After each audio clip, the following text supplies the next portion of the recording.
Immediately prescribe some character and form of conduce to yourself, which you may keep both alone and in company. Be for the most part silent, or speak merely what is necessary, and in few words. We may, however, enter, though sparingly, into discourse sometimes when occasion calls for it, but not on any of the common subjects of gladiators, or horse races, or athletic champions, or feasts, the vulgar topics of conversation, but principally not of men, so as neither to blame or praise or make comparisons.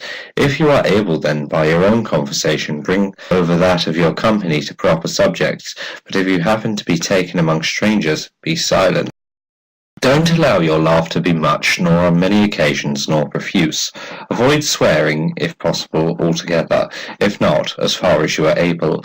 Avoid public and vulgar entertainments. But if ever an occasion calls you to them, keep your attention upon the stretch, that you may not imperceptibly slide into vulgar manners. For be assured that if a person be soever sound himself, yet, if his companion be infected, he who converses with him will be infected likewise. Provide things relating to the body no further than mere use, as meat, drink, clothing, house, or family, but strike off and reject everything relating to show and delicacy. As far as possible before marriage, keep yourself pure from familiarities with women, and if you indulge them, let it be lawfully, but don't therefore be troublesome and full of reproofs to those who use these liberties, nor frequently boast that you yourself don't. If anyone tells you that such a person speaks ill of you, don't make excuses about what is said of you, but answer, he does not know my other faults, else he would not have mentioned only these. It is not necessary for you to appear often at public spectacles, but if ever there is a proper occasion for you to be there, don't appear more solicitous for anyone other than yourself. That is, wish things to be only as they are, and him only to conquer who is the conqueror, for thus you'll meet with no hindrance.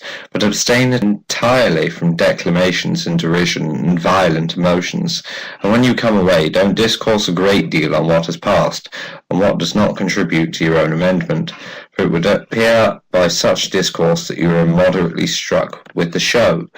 Go not of your own accord to the rehearsals of any authors, nor appear at them readily. But if you do appear, keep your gravity and sedateness, and at the same time avoid being morose.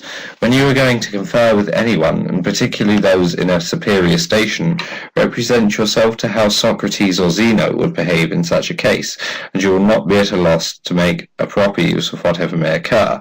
When you are going to any of the people in power, represent to yourself that you will not find him at home, that you will not be admitted, that the doors will not be opened to you, that he will take no notice of you. If with all this it is your duty to go, bear what happens, and never say to yourself it was not worth so much, for this is vulgar, and like a man dazed by external things. In parties of conversation, avoid a frequent and excessive mention of your own actions and dangers, for however agreeable it may be to yourself to mention the risks that you have run, it is not equally agreeable to others to hear your adventures.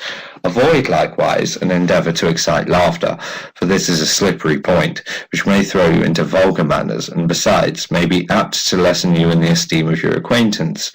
Approaches to indecent discourse are likewise dangerous. Whenever, therefore, anything of this sort happens, if there be a proper opportunity, rebuke him who makes advances that way, or at least by silence and blushing and a forbidding look, show yourself to be displeased by such talk.